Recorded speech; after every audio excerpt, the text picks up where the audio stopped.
Courtney, where the hell are you? I am starving. Where is my damn dinner? Sorry, Sandra. My daughter won't stop crying, so I'm outside trying to quiet her down. She is still crying? She's been crying all day. I know. Her diaper is changed and she just had her milk. I don't know what's wrong. It's been 6 months now. When are you gonna learn how to make your own baby stop crying? Are you sure you are her mother? She isn't always cranky like this. Usually she settles down when I hold her. She's so loud, though.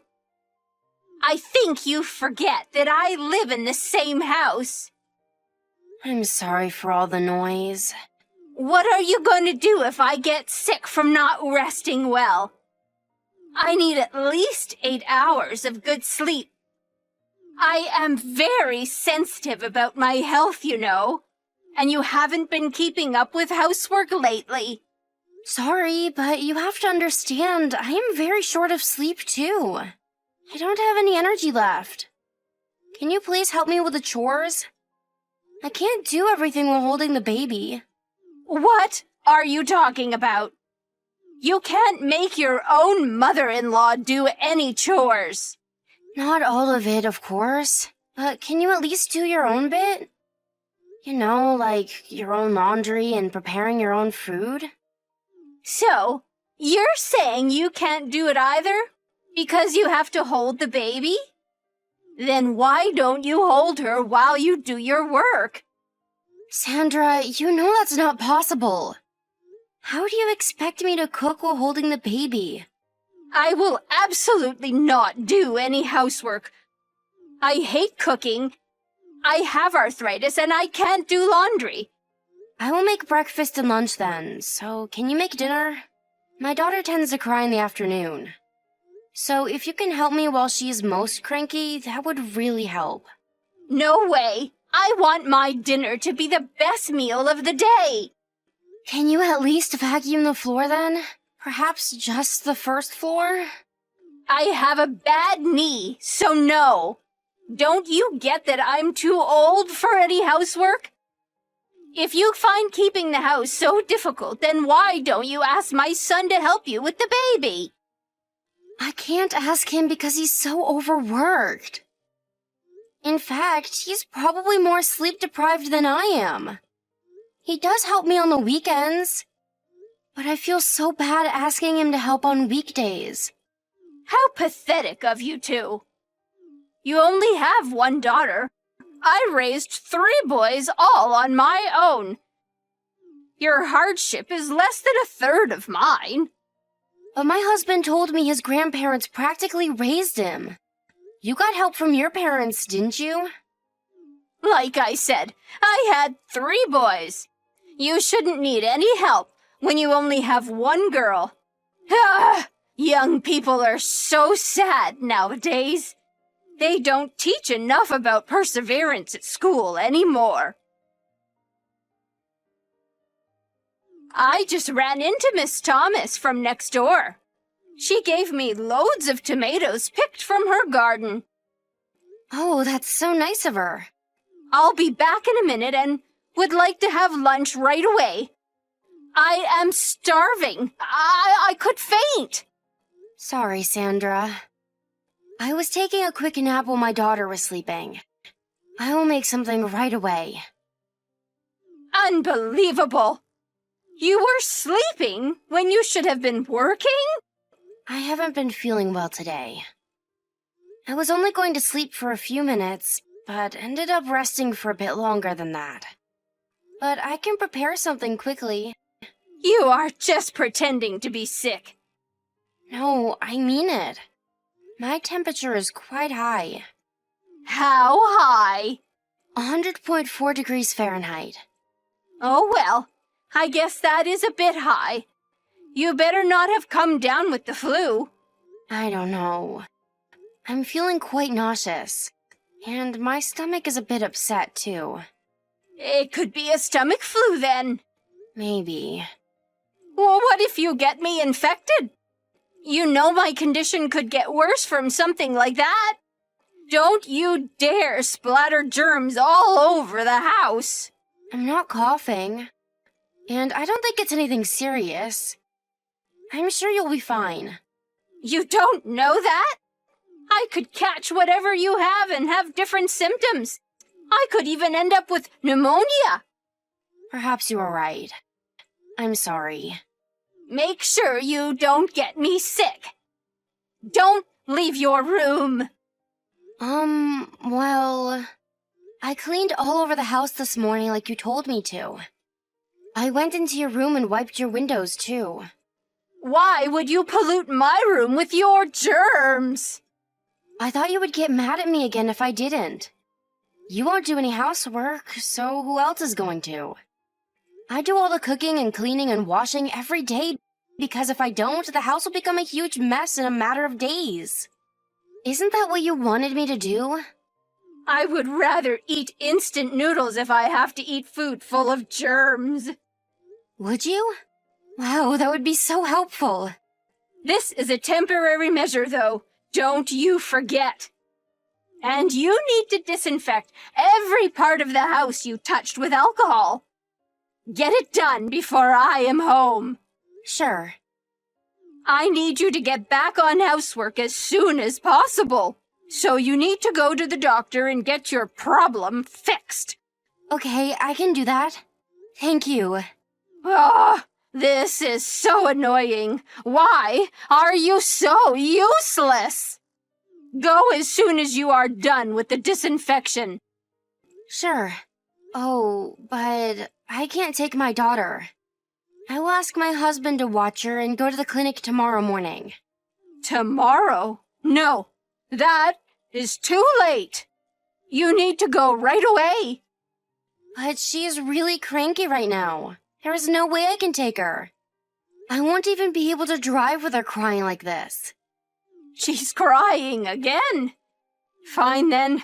I will show you how it's done. Leave her with me and go to the doctor right away. You will look after her? One-time offer, but yes. Are you sure? She is a very sensitive baby. Who do you think you're talking to? My skills with kids are 1,000,000 times better than yours. I can handle without an issue while you are gone to the clinic. You said you have a bad knee, though. Are you physically able to care for her?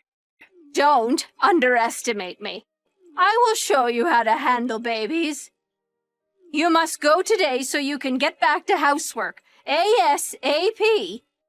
Be ready to leave her with me by the time I get back. Thank you so much. You are a lifesaver. Courtney, where are you? You need to get back home now. What's going on, Mrs. Thomas? What's going on? Are you insane? Why did you leave your baby at home by herself? She's not moving. Wait, are you talking about my daughter? Yes. What were you thinking? Do you see Sandra around? She's supposed to be looking after her. I don't think she's at home. I've been ringing the doorbell and banging on every window, but no one is answering. I will give her a call right now.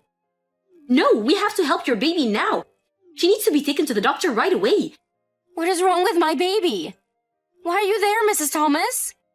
I could hear her screaming from my house for a very long time. Maybe like an hour or so continuously. What? I didn't like the way she was screaming, but then it suddenly stopped. So I got worried and came to have a look. And I see her on the floor, face down by the sofa. I think she fell off. Oh my God, is she hurt? Is anything broken? I can't tell. The door and windows are locked. She needs to be locked right away. Can you please call an ambulance? My son just called, but we can't open the door for the paramedics. How are we getting her out of the house? Can you get back right away? Break the window. It will take at least 15 minutes for me to get back. I give you permission to break the window to rescue her. Please do it. Okay, then I will. The ambulance will be here in 5 minutes. I'll let the paramedics take her without waiting for your arrival, but I will stay with her. Please. Thank you so much. I will let you know as soon as I know where she's being taken. Be ready. Hi, do you have a minute? Hello?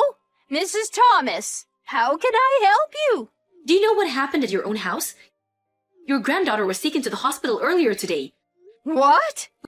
We called the ambulance because we found her lying on the floor. She must have fallen off the sofa. Why did you leave the baby on her own? Oh, well, my daughter-in-law must have left her there. I was ill, so I was sleeping in my bedroom. She told me you were supposed to be watching her. Did she? I'm sorry, but please don't mind. She is a compulsive liar. She always blames me for things. Courtney does not seem like a liar to me. Were you really ill? Yes, I was. Why won't you believe me? Because my son saw you. He found you passed out on your bed, in a room full of empty wine bottles. Saw me when? And how? Exactly.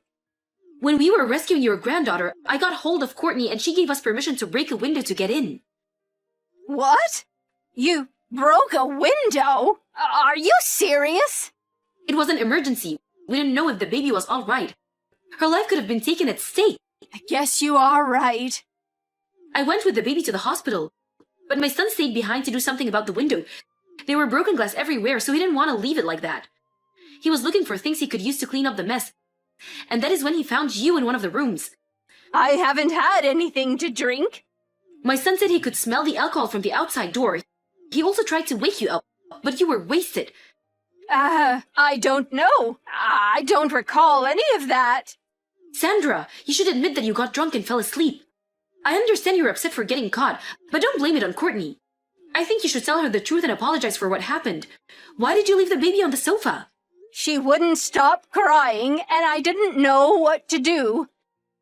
I thought it would be nice and warm by the window for her to nap.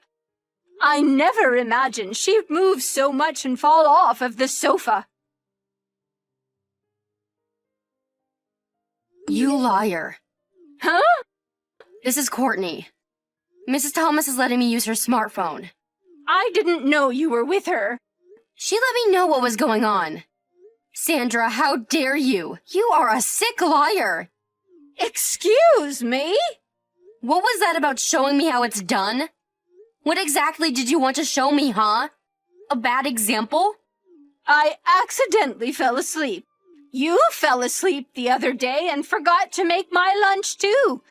Remember? I would never abandon a baby on the sofa. What were you thinking? She fell off and hit her head and was lying face down.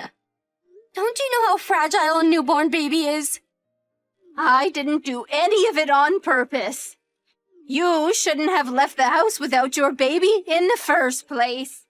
You offered to look after her. She could have suffocated to death. How are you going to take responsibility if she ends up with a serious after effect or something? Don't be so dramatic. She just bumped her head a little. This is very serious, Sandra. A baby can die from something like this. Are you not sorry at all? I think I should report you to the police for leaving a child unattended. What are you talking about? Your son and I love our daughter very much.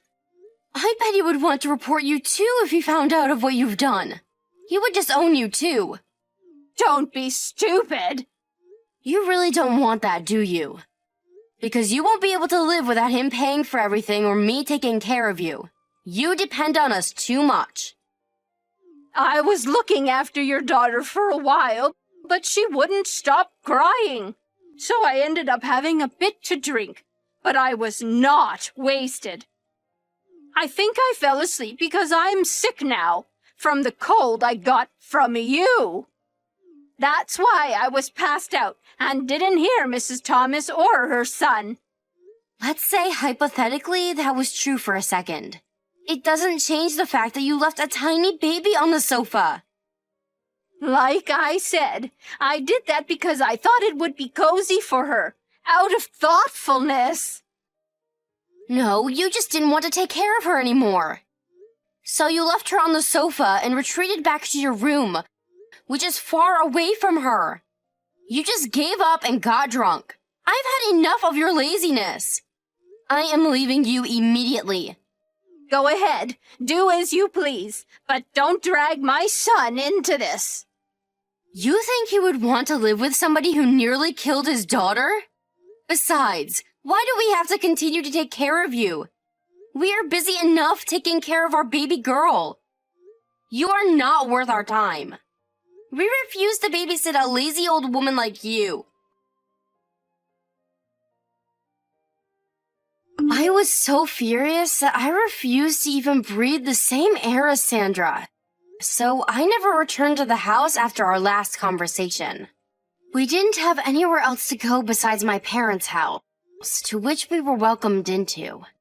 Mrs. Thomas helped explain the situation to my husband, who was enraged with what Sandra had done. Having understood the seriousness of the situation, he was so ashamed of his own mother. The same night, he quickly gathered our belongings and left the house. Sandra was devastated and tried to stop him, but of course, failed. Soon after, all of our remaining possessions were moved out of the house. Thankfully, my daughter didn't suffer any major injury and was discharged from the hospital after all tests came back clear. I have stayed in touch with Mrs. Thomas, who saved my daughter's life. She told me recently that Sandra's lonesome life seems to be in complete disarray. Knowing she doesn't have any money or the skill to take care of herself, I am not surprised at all. The last I heard, she's fallen ill and barely gets out of her bed. We now live peacefully in a condo far away from her. Since we are located near my parents, they help us when we need a hand looking after our daughter.